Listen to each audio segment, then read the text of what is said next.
Good morning. How are you? Sleepy? Yeah. It's a beautiful lyric, isn't it? Dreams born of love live forever. I just love that. I'm going to untangle myself. There's this book called Occult America.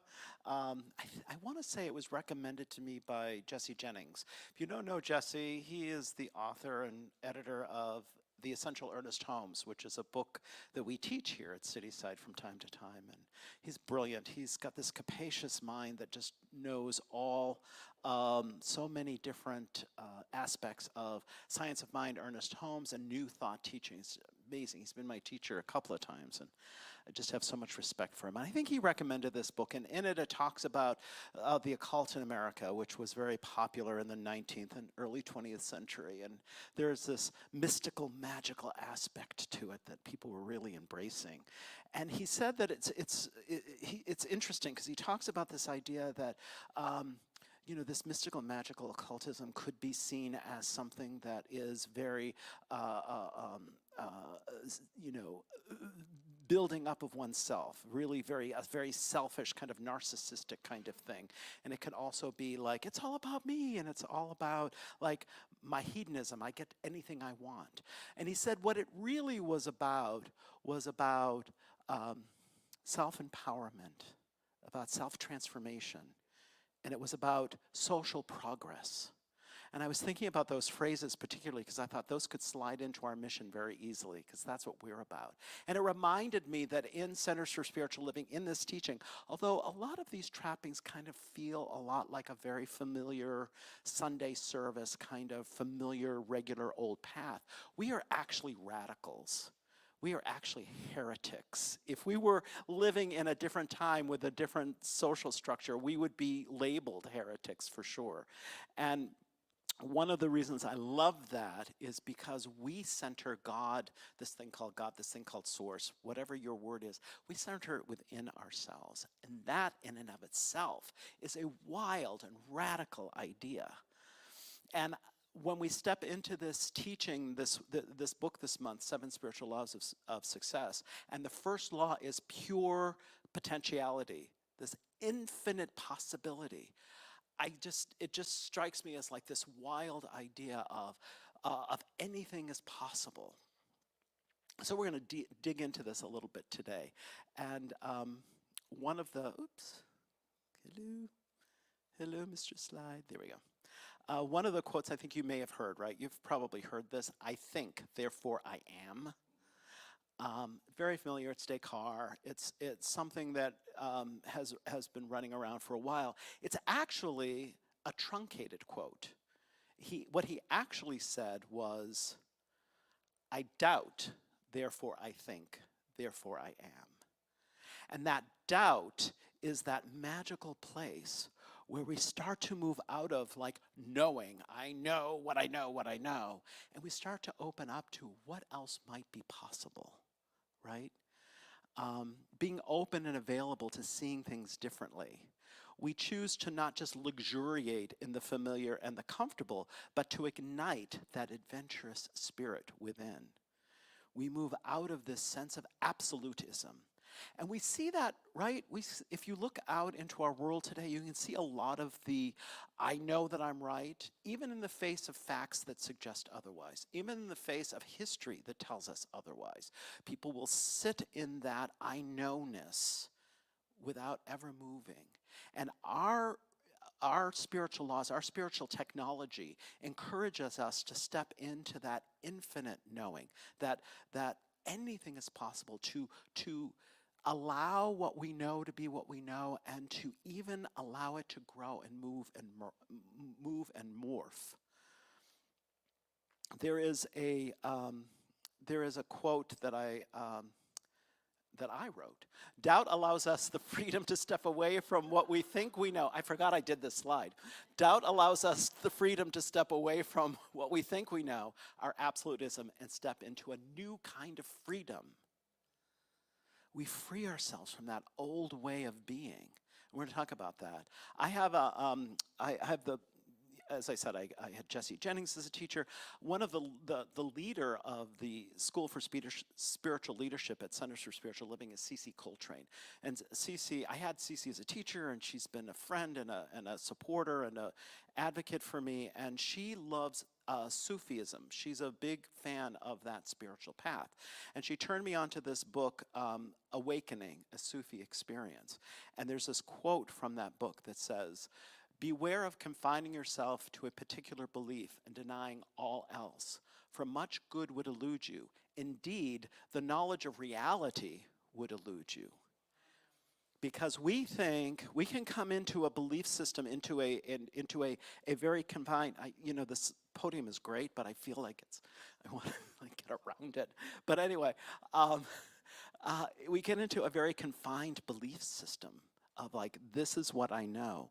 But reality is much, much bigger. It's this capital R reality. And we step into that in a way that really opens us up to other possibilities. I'm going to just move to this picture, which is so beautiful. Isn't that pretty? And just because I want to talk for a few minutes before we do more slides, we think about what else might be possible. When I step into this idea, of recognizing, and I've been doing this for myself, and let me just preface this by saying, a lot of what I'm sharing is from my own personal experience, and if this works for you, take it, and if it doesn't work for you, let it go. There'll be another speaker next week, it's great. But, but this is just what's been happening for me, and I've been working with my prayer partners on my job, on my work, because things have been so crazy and so chaotic. And I realized that when I say the word job, I get sort of a picture in my mind of something very specific, something job says something to me. And when I moved into this idea of expanding, of infinite possibility, job can start to transform and be a lot of different things. It doesn't have to be this, I have to go to work to earn money, to have this thing so I can live and blah, blah. It can actually be an experience of stepping out into the world and doing something that I love, that brings me joy, that is so much fun that I can't believe they're paying me to do it. This is a different idea. This is an expanded idea. This is entertaining something possible that I hadn't entertained before, and that's what we're talking about today. I want to talk for a minute about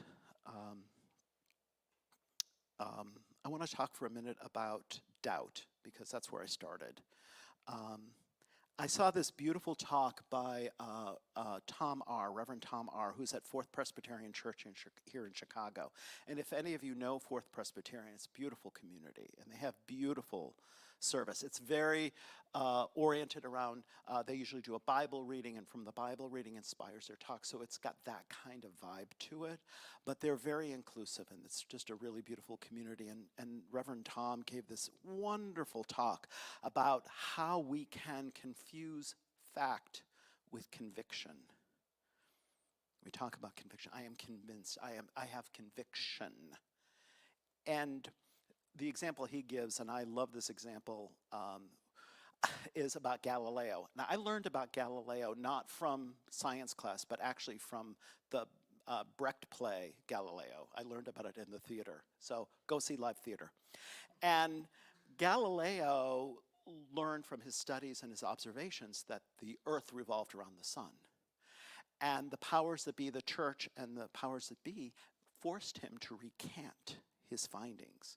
Because, of course, the earth had to be the center of everything. We were created by God, so the sun has to revolve around the earth. It can't possibly be another way, because it flies in the face of the conviction that they had at the time.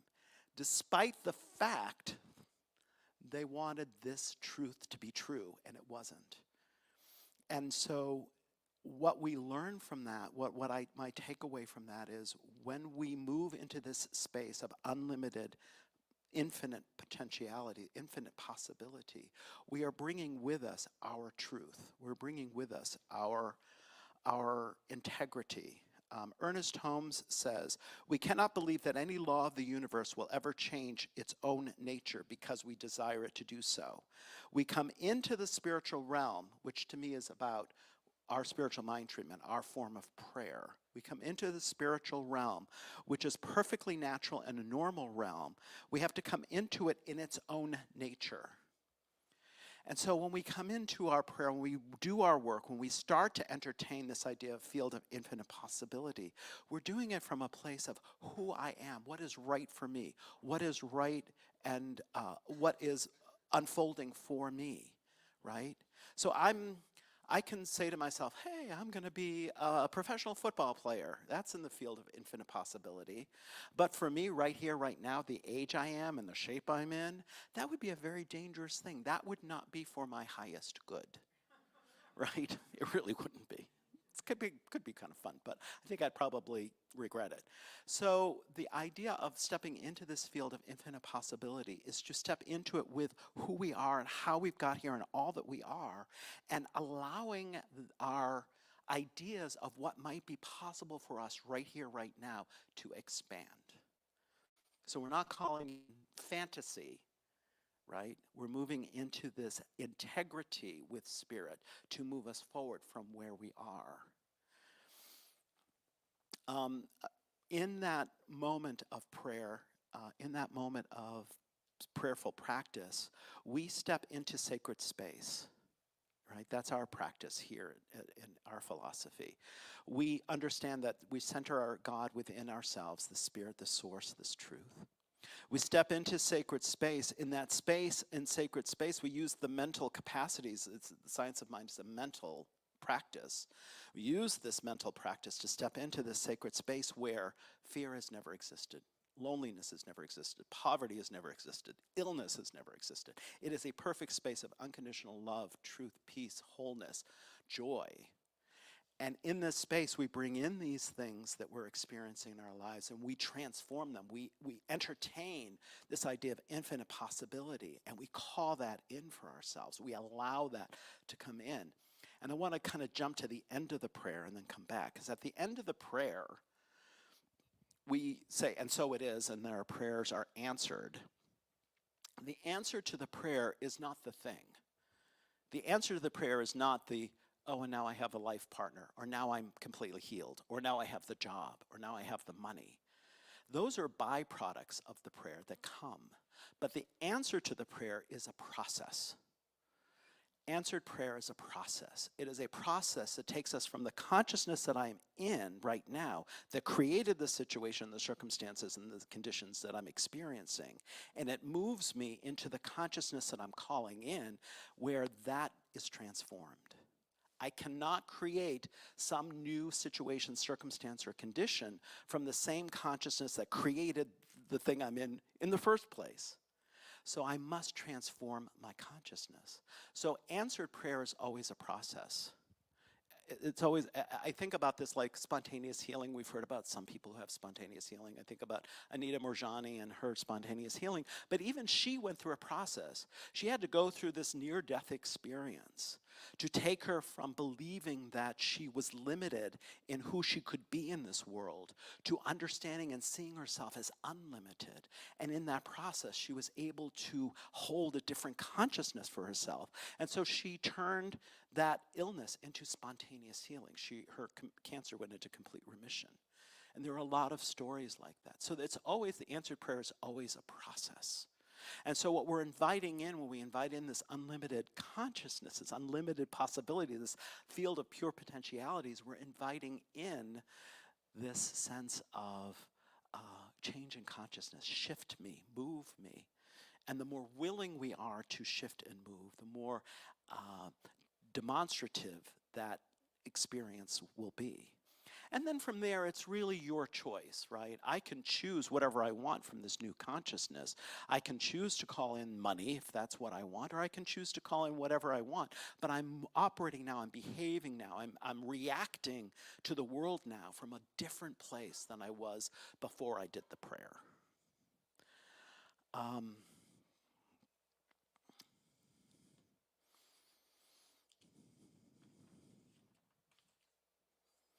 Yeah.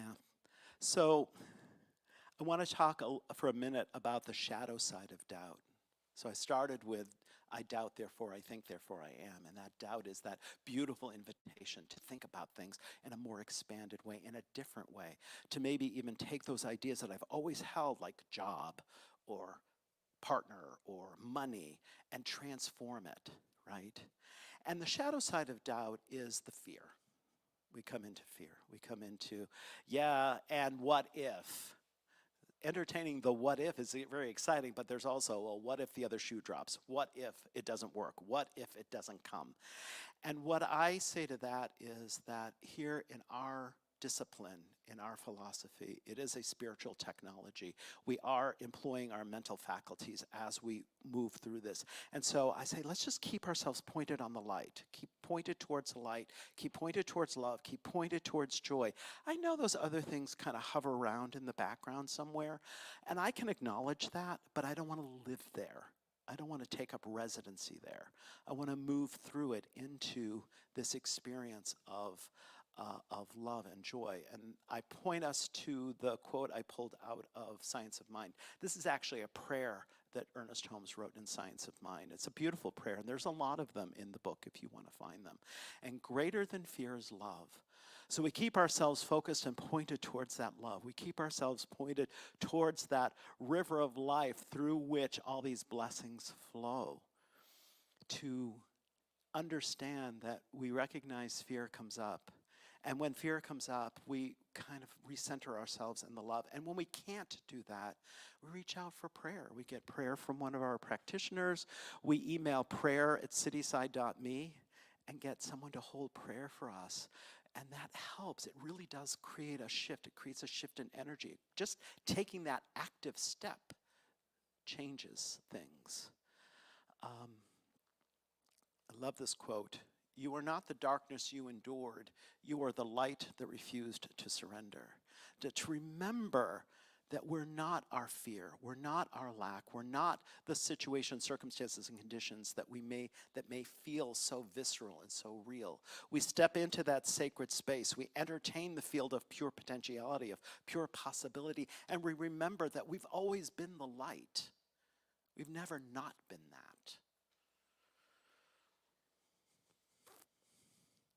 This is a quote that I have at the bottom of my personal emails that I've had forever. Live in the sunshine, swim in the sea, drink the wild air.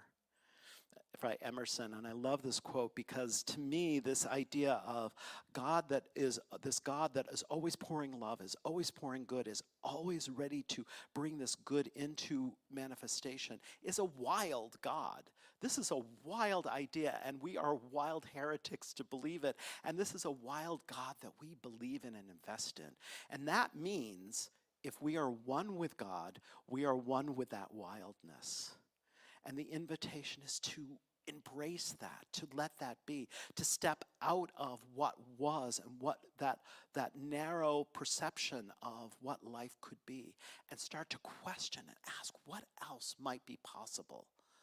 What else might be here for me?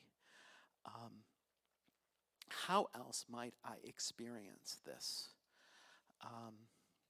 I think about this in all aspects of job, healing, relationships, all the good that can come to us. This conviction, this idea of moving through the facts of life. We have these factual experiences. I am who I am. I am the age that I am where I am at. What is my next greatest good? What can I call in for myself? And I do that by stepping into this field of infinite possibility. So I want you to just take a breath with me right now and just imagine yourself, just whatever it is, if there's anything in your life that you're calling in to transform, if there's a word, if there's a phrase that you would label it, kind of bring that to mind. And then just ask yourself, what else could this be? For me, it was job. I had to redefine what job means to me. Maybe it's there's a financial need. Well, what does finances mean? What if money comes into your life in a certain way? What if it came in ways that you never expected? What if there were channels, not just through work, but through all kinds of different channels where money could just flow into your easily and effortlessly into your life? What if that were possible? What if you're experiencing health issues? If you sit in the center of, well, I know I have to go through this process. I have to go to the doctor, and the doctor's going to refer me to a specialist, and the specialist's going to give me a treatment, and I'm going to have to have blood tests and blah. What if healing and health could come to you in many different channels, in many different ways? Could you be open to that? Would you be willing to entertain that? Would you be willing to step into sacred space and allow your consciousness to shift? Same with love and relationships. What does partnership look like? What does partnership mean? What does meeting somebody mean? Could that come to you in many, many different ways? And just say yes to it and just allow it to be. And allow yourself the luxury of entertaining this infinite possibilities and just being open to it. It's going to unfold however it unfolds, and it's going to be perfect, and it's going to be beautiful, and it's going to be right for you. It's not going to be the same for me because I'm not you. So you can't compare yourself to anybody. It's going to be right for you. It's a customized experience. So I just want to step into this with you. I think that's my last slide, so I'm just going to step into prayer with all of this as we just kind of step into this teaching of infinite possibility. Deepak Chopra teaches this in this chapter. He teaches us to step into meditation, step into the stillness, and be with this field of infinite possibility. So we're going to try that right now. We're going to follow Dr. Chopra's recommendations and step into this in our form of prayer. So I just invite you to be with me now as we step into sacred space together. And we sit in this knowingness that this infinite joy, this infinite good, this infinite love is expressing in and through all that is. It creates universes, it creates stars, it creates emotional systems, it creates laptop computers. I mean, it's in and through all. It is love that is ever giving and ever creative and ever expressing in multiple different ways, in ways we know, in ways that we haven't even discovered yet. And so we recognize that we are one with that. We are one with that. We are one with that wild, crazy God that just expresses love in every way, in every shape, in every form. And it is moving in and through my beingness as it is moving through each person's beingness here and now. And we call in and claim infinite possibility, pure potentiality, that this infinite opportunity to ever experience life in its new and different way, and new and different dynamics. And just say yes to creating a space of redefining what is holding me back, of what is constricting me, what is my situation and circumstances. I redefine it into infinite expansion. And I know that all that good is flowing in and through and to me with grace and ease, that it is coming in ways expected and unexpected, that it is great, great good that is mine here and now. And I am so grateful for it. I am so grateful that this is the reality that I live in. The capital R reality is this field of infinite possibility where I can work with spiritual technology and bring forward all that good and all that love. And not only for myself, but it affects all around me. And knowing this, I know that whatever the outcome is of our political system this week, whatever unfolds, that there is great good unfolding for me, great good unfolding for you, great good unfolding for this country. That this is the possibility that I hold, that no matter how the election turns out, good is giving way to greater good, that this is the reality that I'm calling in for myself and the world around me right here, right now.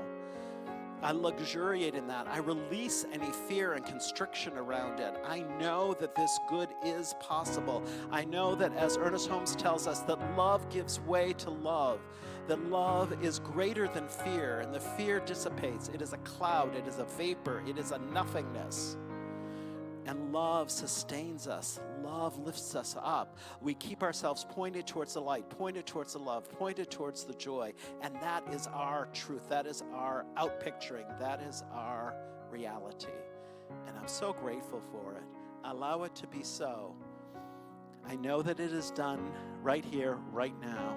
And collectively and together we say, and so it is.